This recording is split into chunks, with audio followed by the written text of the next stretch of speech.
Tell you what, we'll find some stables when we get to Hawaii. Maybe go riding on the beach, eh? Frank, I've been thinking. Yeah, so have I.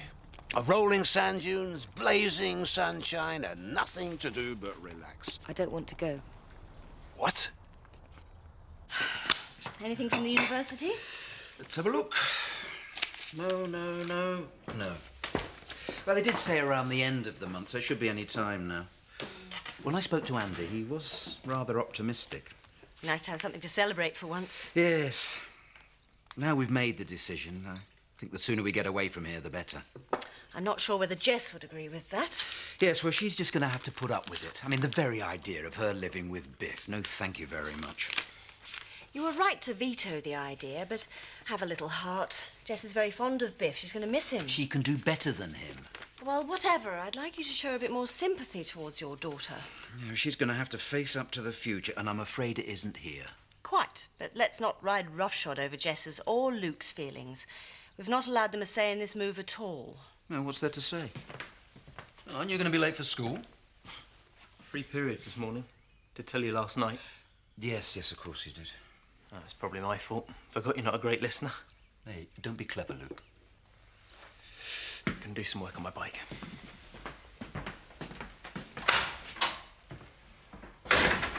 I rest my case.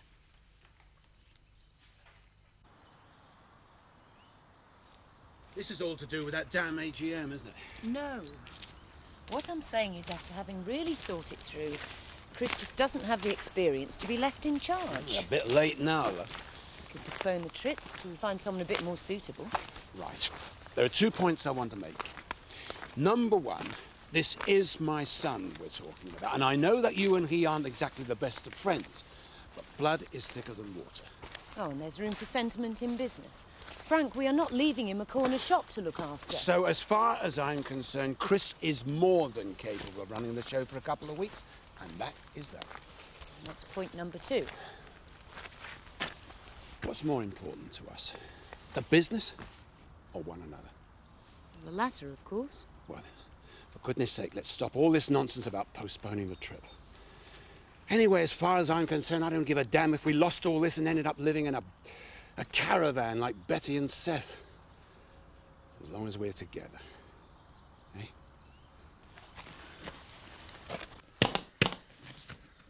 Right. That's the lot.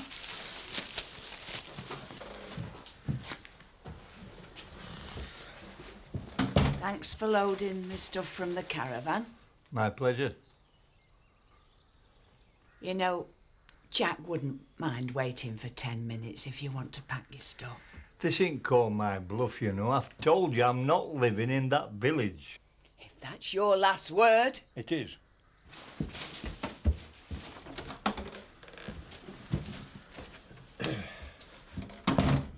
It needs a bit of work doing to it, but it's a smashing cottage, you know. Don't you start. I've got my personal reason for stopping in that caravan. Well, the way I see it is you're cutting off your nose to spite your face. If you want me off your land, just let me know. I'll arrange to have it shifted somewhere else. I'm not saying that. Oh, give in. What's wrong with it? Nothing, just messing around. I feel a mother-to-son chat coming on. Well then, let me guess the subject for this sermon. Moving to London again, right? Oh, I know it's all come as a bit of a shock, but think of the advantages. I'm happy here. All my friends are in Emmerdale. Well, you'll soon get back into the swing of things once you're in London again. It really is a move for the best, Luke, for all of us. Well then, let me put it another way. If you were one of my A-level teachers, would you advise me to up sticks and change schools just a few months before the most important exams of my life?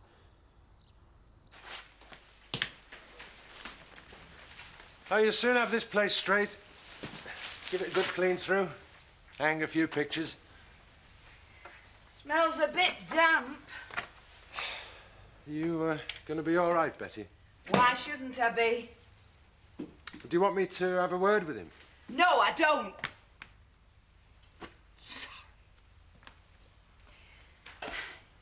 You've been very good to me, Jack. It isn't you that deserves the rough edge of my tongue. You know, you should have a housewarming. I will. Don't you worry. And a right old knees up it'll be and all. Strictly invitation only, mind. I don't want any drunken ex-gamekeepers gate-crashing it. It's the happy honeymooners. Oh, cheer up, Kim. While we're all slaving away in this grey February weather, you'll be lazing around on the beach. You won't have much slaving to do. Everything's been meticulously organised. Do you two want to be late? Yeah, have a lovely time, Dad. And don't worry, the estate's in good hands, as is the golf course. I'm warning you, Chris. If there are any little acts of sabotage while I'm away, I won't be responsible for my actions. I mean it. It's enough, Chris. More than enough. Come on, Zoe's right. We're cutting it a bit fine. Don't you dare try to undermine Kim. We'll discuss this further when I get back. Oh, you're right there, Dad. There is rather a lot to discuss. I, for one, am going to be taking it easy next couple of weeks. It'll be a big relief to get Kim Tate off me back. You should be so lucky. She's a looker. But as a boss, honestly, she is a pain. She gets her nose into everything. But what makes you think Chris is going to be an easy ride? Ah, come on, he don't know business. You can tell him out and he won't know any difference. Dave, you're talking rubbish.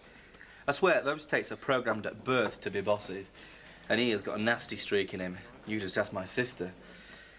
Anyway, I don't want to talk about that. That's family business. All I want to know is, what have you lads got on the agenda for this evening, then? Oh, more to the point, Nick, what have you got on the agenda for this evening?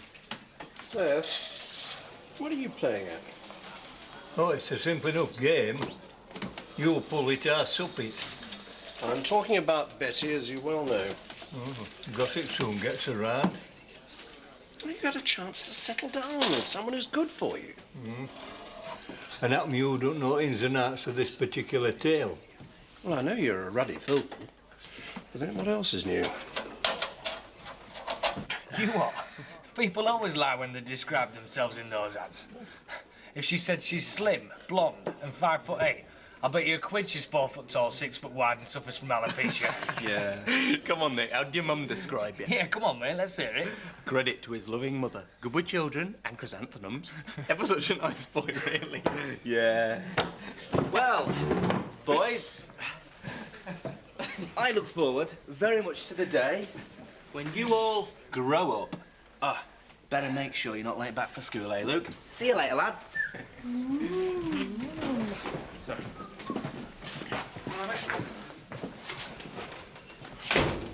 Alan, meet Terry and Britt Woods. Hiya. How can I get you a drink? I'll have a half of your very finest, please, Alan. Same for me. Then would you attend, would you? And what's yours, love? Oh, have you got a creme de menthe frappe? You may have heard of Terry. Spent 10 years playing centre for Farsley. Aye, that was before some thug women, you're for brains, cropped me knee. Well, I'm afraid rugby league isn't my game. I'm for cricket. Oh, we'll get on famous then. Used to play Yorkshire League, all-rounder. Bit of an E in both them, if you know what I mean. Terry's sporting contacts could be a real boon. Our last place we had every other night was a sportsman's dinner or an awards evening. I'll tell you what, they're drinkers. Yes, I'm sure they are. No, I learnt to mix cocktails at a club in Lanzarote. We delivered drinks to tables wearing roller skates. Well, one night I skidded on a slice of lemon someone left on floor. I ended up head first in ornamental fish tank. I nearly died. I'm rattling on too much, aren't I? You nervous? I'm not normally, you know, I'm pretty confident, really. But it means a lot to me and Terry that we make a go of this place. Well, the bloke from the brewery seems to be getting on well with your Terry. Everyone does. Well, tempus fugit and all that. I'll leave it to get to know Terry and Britt a bit more, eh? Aye, maybe I could socialise with one or two of your regulars. Get the feel of the place. I think we found you a couple of winners here, Alan.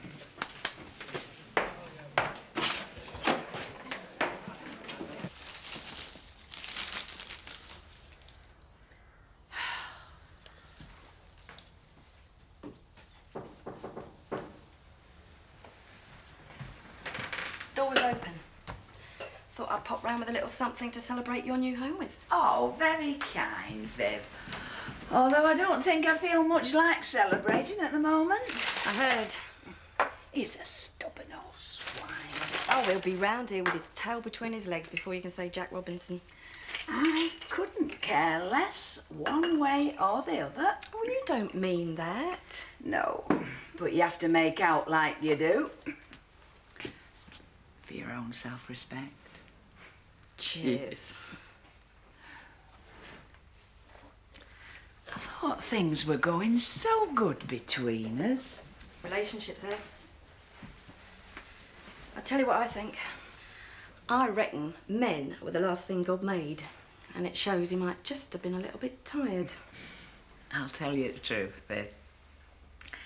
I was a good while getting used to living on my own. But I did, 'cause you have it to do.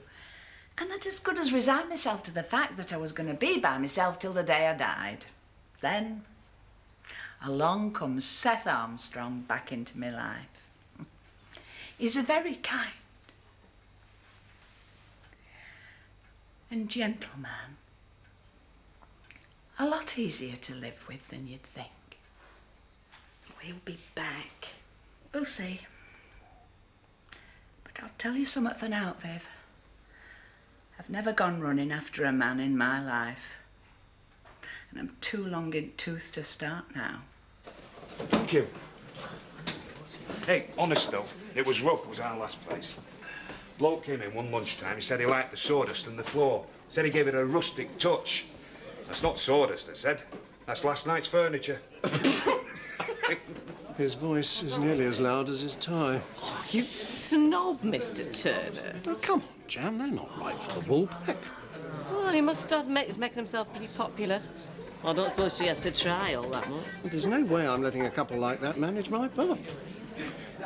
We had strippers in every Saturday lunchtime, and I'm telling you, some of them must have been double jointed. Oh, yes! We're not having anything like that at the Woolpack. Oh, calm down, I know my business, Alan. Horses for courses. This isn't the type of pub I'd even think of having strippers in. Order, please, lads. If you want mucky women, go to Leeds. Can I have a quiet word, Alan? Don't get the wrong impression. I like a laugh and I love a bit of fun. But when it comes to running a pub, I'm deadly serious.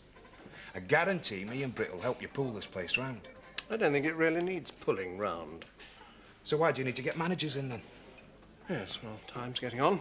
I've got things to do, as I'm sure you have. Yeah, I suppose we better be off. Britt wants to do some shopping. Well, I'll let you have my decision in due course. I'm sorry, I think there's been a misunderstanding. I mean, I know you've got to rubber stamp it and all that. As figurehead, so to speak, but, well, Jerry's as good as promised us the job already.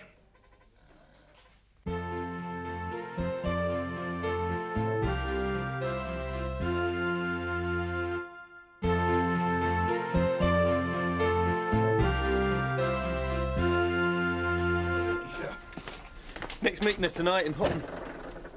So we're going to introduce ourselves. Oh, now that is evil. Yeah, but potentially a real laugh. Listen to you both. I think it's a rotten trick. Oh, come on. Poor old Nick's had a dog's life this past year or so. I say if he wants to go out on a blind date, well, good luck to him. But he didn't even organise it himself. Yeah, it was his mum's idea. He's probably only going through with it to keep her happy. Yeah, well, all I'm saying is you can forget it. Yeah, I agree. He's a character. And she's a most attractive young woman. Yeah, but the thing is, Gerald, I don't doubt for a moment that they would do very well in some housing estate in Leeds, but Emmerdale's a totally different kettle of fish. Well, of course I want our agreement to work. Well, that's final, is it? I see. Well, I don't have much choice then, do I?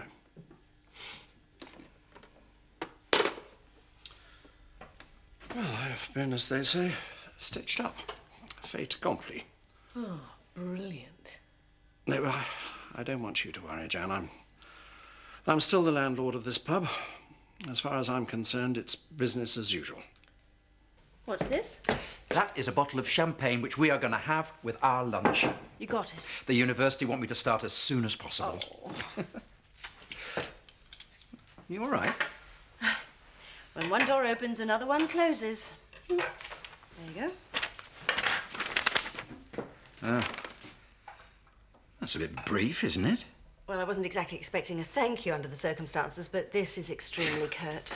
That makes me want to go and give that headmaster a smack around the face. Didn't exactly work for me. Yeah, well, what does it matter? We're out of here. Yes, escape from Emmerdale. Mission accomplished. There's one more little bridge we might have to cross. I had a talk with Luke. Oh, no, don't tell me. He wants to shack up with Dolores.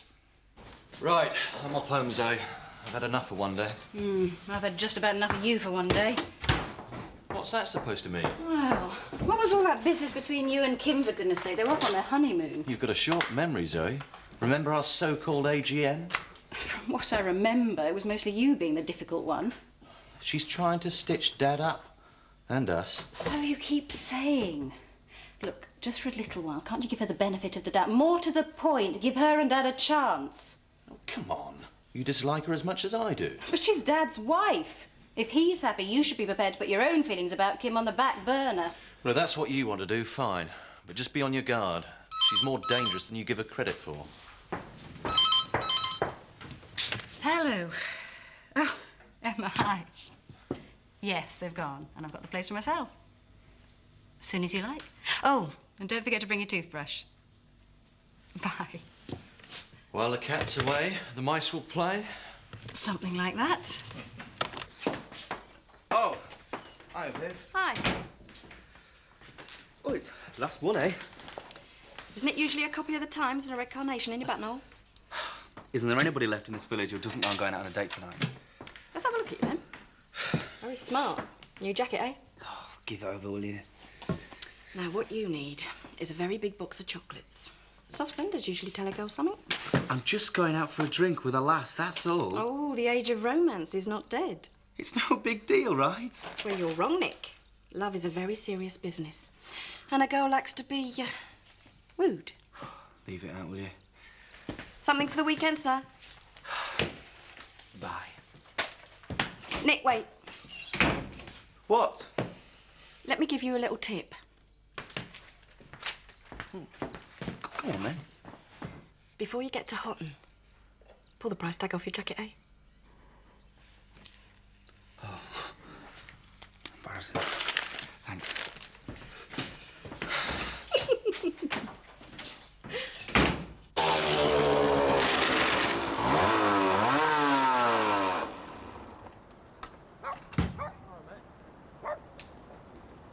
Well, what's it to be then? Darts at the Woolpack or a trip into Houghton?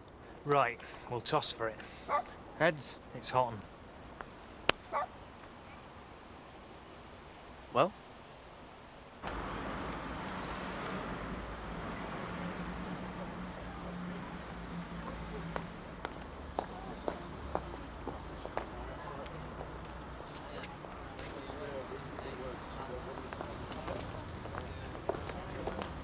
Are you Nick Bates? Wendy. I'm sorry I'm late. Oh, are you? I not noticed. Shall we go for a drink? I'm not that keen on pubs, really. Ah, well, we could go down to the wine bar. All right. Well. Why can't life be simple? Whatever. We've got to work this through. Yeah, well, Luke can't stay here. For goodness sake, would you be happy with him here alone and the Dingles just down the road? No, of course not. But are we messing up his future by taking him away from school at this important point? There are plenty of good schools in London. For goodness sake, he used to go to one. I can't wait to get back to London. Emmerdale's a passage in our lives I just rather hope I can forget about. But it looks like the break's not going to be quite as clean as we first thought. Now, what are you saying? What, Luke stays here? Oh, I've had too much wine. I don't really know what I'm saying. Well, it's a definite no from me. I mean, apart from the fact of where he would live. As his dad, I couldn't bear the thought of him being here alone with the Dingles after his blood. What was that for? Because I love you. So what are we going to do now, then? Well, I don't care what my parents say, but I'm not moving to London with them. You know what I wish? I wish I could really believe that you believed in what you're saying. Look, trust me. Okay, we'll see how it goes, then. I won't disappoint you, Biff.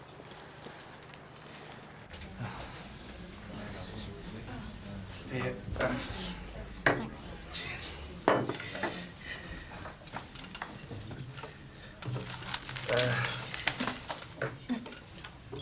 You as nervous as I am? Yeah. With bells on. Snap. It's the first time I've done anything like this. Oh, yeah, me too. Are you working, Wendy? Estate agents in Pudsey. Oh, must be interesting. Not really.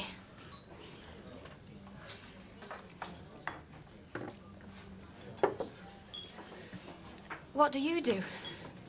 Me? I manage a farm estate. Oh, really? Don't be fooled by my youthful looks. We're all right now, Charlie. We can do as we like. You can have your dog biscuits in bed again. Nobody fussing over hairs all over the place. Hey, they're just me and thee. We've cracked it.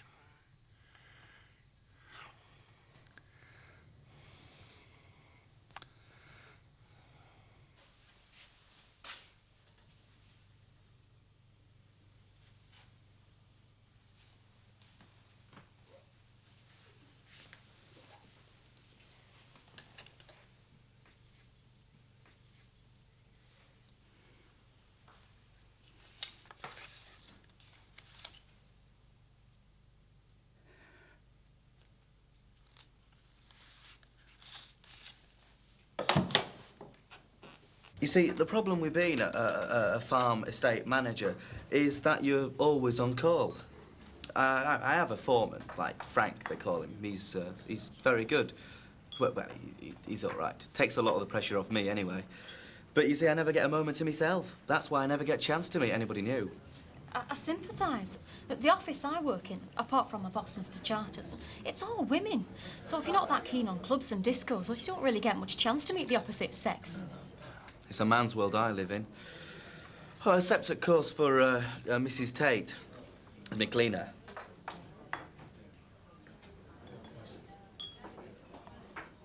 Do you have any hobbies, Wendy? I have a crisp. Hope you and your mates have had a good laugh at my expense. Wendy, I had no idea that they'd be here. Oh, don't lie. The three of you arranged this to humiliate me. No, it's not like that. Tonight was arranged by my mum. Your mum? Well, if that's true, you're even more pathetic than I thought. I don't want my wine. You can have it. No!